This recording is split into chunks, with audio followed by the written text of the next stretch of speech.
হামিম এ সুস্পষ্ট কিতাবের শপথ। আমি একে আরবি ভাষায় কুরআন বানিয়েছি যাতে তোমরা তা বুঝতে পারো।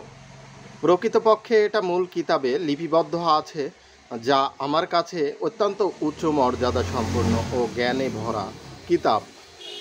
তোমরা সীমা লঙ্ঘনকারী শুধু এ কারণে কি আমি তোমাদের প্রতি অসন্তুষ্ট হয়ে উপদেশমূলক শিক্ষা পাঠানো পরিত্যাগ করব? পূর্ববর্তী জাতিসমূহের মধ্যেও আমি বারবার নবী পাঠিয়েছি। এমন কখনো ঘটেনি যে তাদের কাছে কোনো নবী এসেছে কিন্তু তাকে বিদ্রূপ করা হয়নি।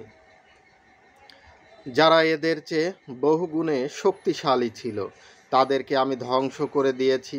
পূর্ববর্তী জাতিসমূহে উদাহরণ অতীত হয়ে গেছে। তোমরা যদি এসব লোকদের জিজ্ঞেস করো জমিন ও আসমানকে সৃষ্টি করেছেন, তাহলে এরা নিজেরাই বলবে এগুলো সেই মহাপ্রক্রমণশালী ও মহাজ্ঞানী সত্তা সৃষ্টি করেছেন। তিনিই তো সৃষ্টি করেছেন যিনি পৃথিবীকে তোমাদের জন্য দোলনা বানিয়েছেন এবং যেখানে তোমাদের জন্য রাস্তা তৈরি করে দিয়েছেন যাতে তোমরা তোমাদের গন্তব্যস্থলে পথ খুঁজে পাও। যিনি আসমান থেকে একটি বিশেষ পরিমাণে পানি বর্ষণ করেছেন এবং তার সাহায্যে মৃত ভূমিকে জীবিত করে তুলেছেন। তোমাদের এভাবেই একদিন মাটির ভেতর থেকে বের করে আনা হবে। তিনি সেই মহান সত্তা যিনি সমস্ত জোড়া সৃষ্টি করেছেন, যিনি তোমাদের জন্য নৌকা, জাহাজ এবং জীবজন্তুকে সওয়ারি বানিয়েছেন যাতে তোমরা তার পিঠে আরোহণ করো এবং পিঠের ওপর বসার সময় তোমাদের রবের ইহসান স্মরণ করে বলো, পবিত্র সেই সত্তা যিনি আমাদের জন্য এসব জিনিসকে অনুগত করে দিয়েছেন। তা না হলে এদের আয়ত্তে আনার শক্তি আমাদের ছিল না। একদিন আমাদের রবের কাছে আমাদের ফিরে যেতে হবে। এসব কিছু জানা এবং মানার পরেও এসব লোক তার বান্দাদের মধ্য থেকেই কোনো কোনো বান্দাকে তার অংশ বানিয়ে দিয়েছেন।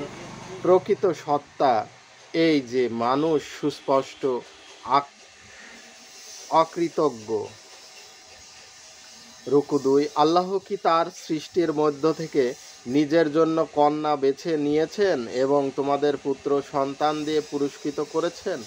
অথচ অবস্থা এই যে এসব লোক সেই দয়াময় আল্লাহর সাথে যে ধরনের সন্তানকে সম্পর্কিত করে এদের নিজেদের কাউকে যদি সেই সন্তানের জন্ম লাভের সুসংবাদ দেয়া হয় তাহলে তার মুখে কালিমা ছেয়ে যায় এবং মন দুঃখ ভারাক্রান্ত হয়ে ওঠে। আল্লাহ ভাবে কি সেই সব সন্তান যারা অলঙ্কারীদের মধ্যে বেড়ে ওঠে এবং বিতর্ক ও যুক্তি পেশের ক্ষেত্রে নিজের লক্ষ্য পুরোপুরি সুস্পষ্ট করতেও পারে না। এরা ফেরেশতাদেরকে যারা দয়াময় আল্লাহর খাস বান্দা স্ত্রীলোক গণ্য করেছেন, এরা কি তাদের দৈনিক গঠন দেখেছেন? এদের সাক্ষ্য লিপিবদ্ধ করে নেওয়া হবে এবং সেজন্য এদেরকে জবাবদিহি করতে হবে। এরা বলে দয়াময় আল্লাহ যদি চাইতেন যে আমরা তাদের ইবাদত না করি তাহলে আমরা কখনো তাদের পূজা করতাম না। এ বিষয়ে প্রকৃত সত্য এরা আদৌ জানে না, কেবল অনুমানের কথাই বলে।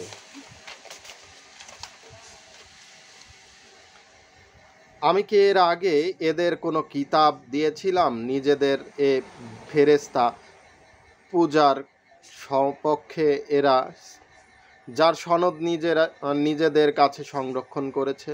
তা নয়, বরং এরা বলে আমরা আমাদের বাপ দাদাকে একটি পন্থার ওপর পেয়েছি, আমরা তাদের পদাঙ্ক অনুসরণ করে চলছি। এভাবে তোমার পূর্ব আমি যে জনপদের কোনো সতর্ককারীকে পাঠিয়েছি তাদের সচ্ছল লোকেরা একথাই বলেছে, আমরা তাদের বাপ দাদাকে একটি পন্থার অনুসরণ করতে দেখেছি, আমরাও তাদের পন্থার পদাঙ্ক অনুসরণ করছি। প্রত্যেক নবী তাদের বলেছে তোমরা তোমাদের বাপ দাদাদের যে পথে চলতে দেখছো, আমি যদি তোমাদের তার চেয়ে অধিক সঠিক রাস্তা বলে দেই, তাহলে কি তোমরা সেই পথে চলতে থাকবে? তারা সব রাসূলকে এ জবাবও দিয়েছে, যে দিনের দিকে আহ্বান জানানোর জন্য তুমি প্রেরিত হয়েছ, আমরা তা অস্বীকার করি। শেষ পর্যন্ত আমি তাদেরকে মার দিয়েছি, এবং দেখে নাও অস্বীকারীদের পরিণাম কি। রুকু ৩। স্মরণ করো সেই সময়টি যখন ইব্রাহিম তার বাপ ও কওমকে বলেছিল, তোমরা যাদের দাসত্ব করো তাদের সাথে আমার কোনো সম্পর্ক নেই। আমার সম্পর্ক শুধু তারই সাথে যিনি আমাকে সৃষ্টি করেছেন।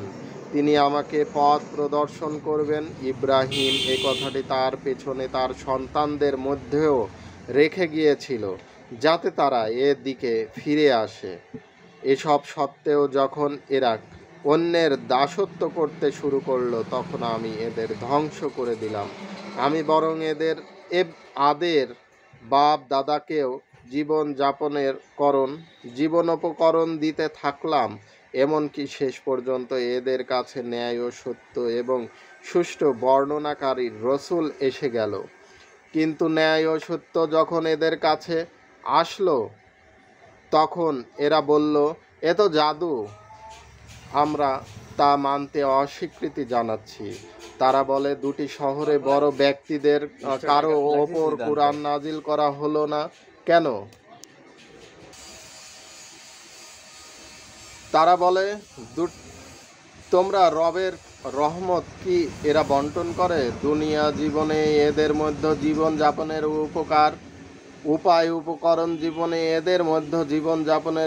উপায় উপকরণ আমি বন্টন করেছি, এবং এদের মধ্য থেকে কিছু লোককে অপর কিছু সংখ্যক লোকের ওপর অনেক বেশি মর্যাদা দিয়েছি, যাতে এরা একে অপরের সেবা গ্রহণ করতে পারে। এদের নেতারা যে সম্পদ অর্জন করেছে, তোমার রহমত তার চেয়ে অনেক বেশি মূল্যবান। সমস্ত মানুষ একই পথে অনুসারী হয়ে যাবে। যদি এ আশঙ্কা না থাকতো, তাহলে যারা দয়াময় আল্লাহর সাথে কুফরি করে, আমি তাদের ঘরের ছাদ যে সিঁড়ি দিয়ে তারা তাদের বালাখানায় ওঠে, সেই সিঁড়ি দরজাসমূহে এবং যে সিংহাসনের ওপর ওরা বালিশে হেলান দিয়ে বসে, তা সবই রৌপ্য ও স্বর্ণের বানিয়ে দিতাম। এগুলো তো শুধুই পার্থিব জীবনের উপকরণ। তোমার রবের দরবারে আখিরাতে শুধু মুত্তাকিদের জন্য নির্দিষ্ট। রুকু ৪। যে ব্যক্তি রহমানের স্মরণ থেকে গাফেল থাকে, আমি তার ওপর এক শয়তান চাপিয়ে দেই, যে তার বন্ধু হয়ে যায়। এই শয়তানরা এসব লোকদেরকে সঠিক পথে আসতে বাধা দেয়, কিন্তু এরা মনে করে আমরা ঠিক পথেই চলছি। অবশেষে যখন এ ব্যক্তি আমার কাছে পৌঁছাবে, তখন তার শয়তানকে বলবে, আহা, যদি আমার ও তোমার মাঝে পূর্ব ও পশ্চিমের ব্যবধান হতো, তুমি তো জঘন্যতম সাথী প্রমাণিত হয়েছ। সেই সময় এদের বলা হবে, তোমরা যখন জুলুম করছো, তখন আজ এ কথা তোমাদের কোনো উপকারে আসবে না। তোমরা ও তোমাদের শয়তানরা সামনে সমানভাবে আযাব ভোগ করবে। হে নবী, তাহলে এখন কি তুমি বধিরদের শোনাবে, নাকি অন্ধ ও সুস্পষ্ট গোমরাহির মধ্যে পড়ে থাকা লোকদের পথ দেখাবে? আমি তোমাকে দুনিয়া থেকে উঠিয়ে নেই, কিংবা এদেরকে যে পরিমাণ প্রতিশ্রুতি আমি দিয়েছি তা তোমাকে চাক্ষুষ দেখিয়ে দেই, এখন তো আমার এদেরকে শাস্তি দিতে হবে। এদের বিরুদ্ধে আমি পূর্ণ ক্ষমতা রাখি। ওহীর মাধ্যমে তোমার কাছে যে কিতাব পাঠানো হয়েছে, সর্বাবস্থায় তুমি ধীরভাবে তা আঁকড়ে থাকো। নিশ্চয়ই তুমি সোজা পথে আছো। প্রকৃত সত্তা হলো, এ কিতাব তোমার ও তোমার কওমের জন্য অনেক বড় একটি মর্যাদা, এবং এজন্য অচিরেই তোমাদের জবাবদিহি করতে হবে। তোমার পূর্ব আমি যত রসূল পাঠিয়েছিলাম, তাদের সবাইকে জিজ্ঞাসা করে দেখো, আমি উপাসনার জন্য রহমান আল্লাহ ছাড়া আর কোনো উপাস্য নির্দিষ্ট করেছিলাম কিনা। আমি মূসাকে তার নিদর্শনসমূহ, ফেরাউন ও তার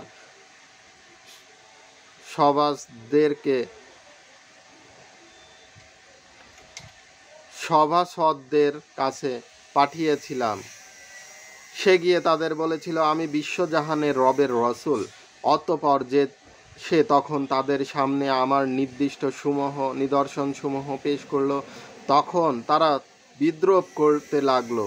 আমি তাদের একের পর এক এমন সব নিদর্শন দেখাতে থাকলাম যা আগেরটা চেয়ে বড় হতো।